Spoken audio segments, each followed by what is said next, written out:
Demonstrasi kontekstual. Kelompok SDN Cijati 1. Eris Ernawati, Erlinda Febiana, Eka Marcella, Ewisinta Ajahra, Indriani, Nur Safitri Rahmawati, Rizka Antika. T.3,1 Menganalisis asesmen di ruang kelas. Identitas modul, mata pelajaran, pendidikan Pancasila, kelas V 5, fase C, capaian pembelajaran. Peserta didik menganalisis dan menyajikan hasil analisis bentuk-bentuk sederhana norma, aturan, hak, dan kewajiban dalam kedudukannya sebagai anggota keluarga, warga sekolah, dan bagian dari masyarakat. Tujuan pembelajaran. Melalui kegiatan tanya-jawab, peserta didik mampu mengidentifikasi macam-macam norma dalam kehidupan dengan baik. Melalui kegiatan diskusi kelompok, peserta didik mampu menganalisis penerapan norma dalam kehidupan dengan tepat. Jenis asesmen, formatif, bentuk asesmen, unjuk kerja, soal evaluasi.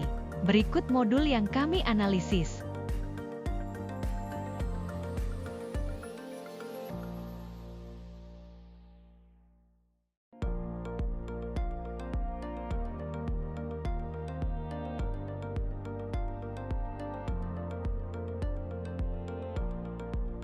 Bagian mana dalam asesmen tersebut yang menunjukkan kesesuaian dengan tahapan perkembangan peserta didik? Jelaskan.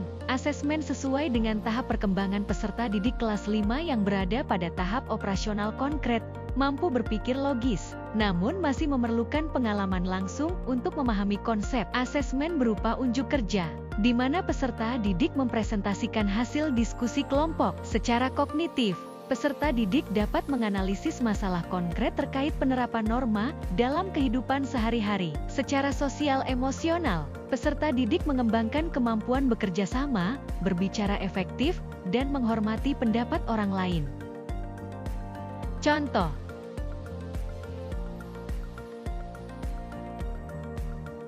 Bagian mana dalam asesmen tersebut yang menunjukkan kesesuaian dengan kemampuan peserta didik? Jelaskan. Asesmen memberikan contoh yang relevan dengan kehidupan sehari-hari peserta didik, seperti norma di rumah, menghormati orang tua, norma di sekolah, mematuhi tata tertib, norma di masyarakat, antri di tempat umum. Hal ini membantu siswa memahami penerapan norma dengan lebih mudah. Asesmen dirancang dengan tingkat kesulitan bertahap, dimulai dari soal faktual, apa itu norma, hingga yang menuntut analisis sederhana. Contoh.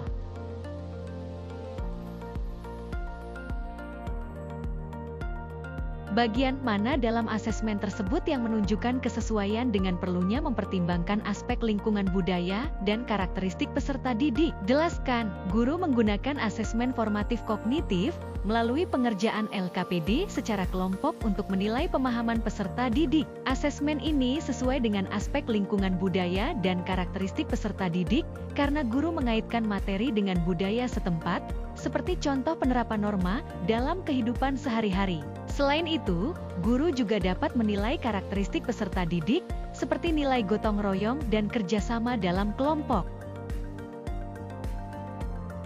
Bagian mana dari asesmen tersebut yang menunjukkan kesesuaian, bahwa sudah memberikan ruang bagi peserta didik untuk memberikan umpan balik terhadap proses pembelajaran mereka? Asesmen yang diberikan oleh guru telah memberikan umpan balik bagi peserta didik. Hal ini ditunjukkan dengan pemberian asesmen unjuk kerja. Asesmen unjuk kerja ini akan ditulis secara langsung, dan memberikan ruang umpan balik kepada mereka secara langsung. Unjuk kerja tersebut berupa presentasi materi norma yang mengharuskan mereka untuk mempresentasikan hasil diskusi dari LKPD. Langkah kerja tersebut menunjukkan bahwa guru ingin melihat tanggapan peserta didik mengenai pembelajaran sebelumnya. Apakah informasi yang disampaikan oleh guru dapat diterima dengan baik oleh peserta didik atau belum? Hal apa yang ingin saya tingkatkan untuk lebih memaksimalkan efektivitas asesmen? Menerapkan diferensiasi dalam asesmen.